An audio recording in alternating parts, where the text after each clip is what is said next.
सोलापूरकरांना एक आनंदाची बातमी रेल्वे प्रशासनाने दिली आहे। आगामी दसरा दिवाळीच्या सुट्टीत प्रवाशांची अतिरिक्त होणारी गर्दी लक्षात घेऊन मध्य रेल्वेने सोलापूर विभागातून धावणाऱ्या सोलापूर मुंबई लोकमान्य टिळक टर्मिनस, सोलापूर एक्सप्रेस, सोलापूर तिरुपती, सोलापूर, सोलापूर दौंड सोलापूर, सोलापूर कलबुर्गी, सोलापूर आणि पुणे हरंगुळ लातूर पुणे या 5 विशेष रेल्वे गाड्यांना डिसेंबर अखेरपर्यंत मुदतवाढ दिली आहे। त्यामुळे सोलापूरकरांना दसरा दिवाळीच्या सुट्टीचा आनंद घेता येणार आहे। दरम्यान सोलापूर लोकमान्य टिळक टर्मिनस ही साप्ताहिक गाडी 29 सप्टेंबरला धावणार होती। आता 1 ऑक्टोबर ते 31 डिसेंबर पर्यंत धावणार आहे। लोकमान्य टिळक टर्मिनस सोलापूर ही 25 सप्टेंबर पर्यंत धावणार होती। आता ती 2 ऑक्टोबर ते 1 जानेवारी 2025 पर्यंत धावणार आहे। सोलापूर तिरुपती, सोलापूर साप्ताहिक, पुणे हरंगुळ विशेष एक्सप्रेस आणि सोलापूर लोकमान्य टिळक सोलापूर साप्ताहिक विशेष या तिन्ही तसेच इतर डेमू रेल्वे गाड्यांना विशेष दर्जा असल्यामुळे या रेल्वे गाड्यांचे तिकीट दर इतर रेल्वेपेक्षा अधिक आहेत। त्यामुळे प्रवाशांना नाहक आर्थिक भुर्दंड सहन करावा लागतो। त्यामुळे या रेल्वेचा विशेष दर्जा काढून नियमित क्रमांक देण्याची मागणी रेल्वे प्रवासी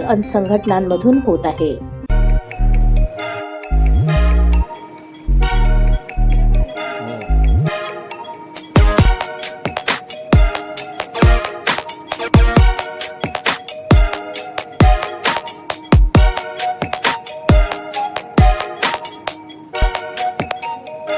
सोलापूर शहरातील सुप्रसिद्ध हॉस्पिटल म्हणजे सेंट्रल मल्टी स्पेशालिटी हॉस्पिटल मागील अनेक वर्षापासून सेवा बजावत आहे। 24 तास इमर्जन्सी सर्व्हिस, मॉडर्न टेक्नॉलॉजी, अनुभवी डॉक्टर्स तसेच अत्याधुनिक तंत्रज्ञान सुविधांनी सुसज्ज स्त्रीरोग प्रसूती विभाग, ऑर्थोपेडिक विभाग, मेडिकल विभाग आणि इतर एकमेव नाव म्हणजे सेंट्रल मल्टी स्पेशालिटी हॉस्पिटल। पत्ता गणेशपेठ शॉपिंग सेंटर, मंगळवार बाजार, सोलापूर।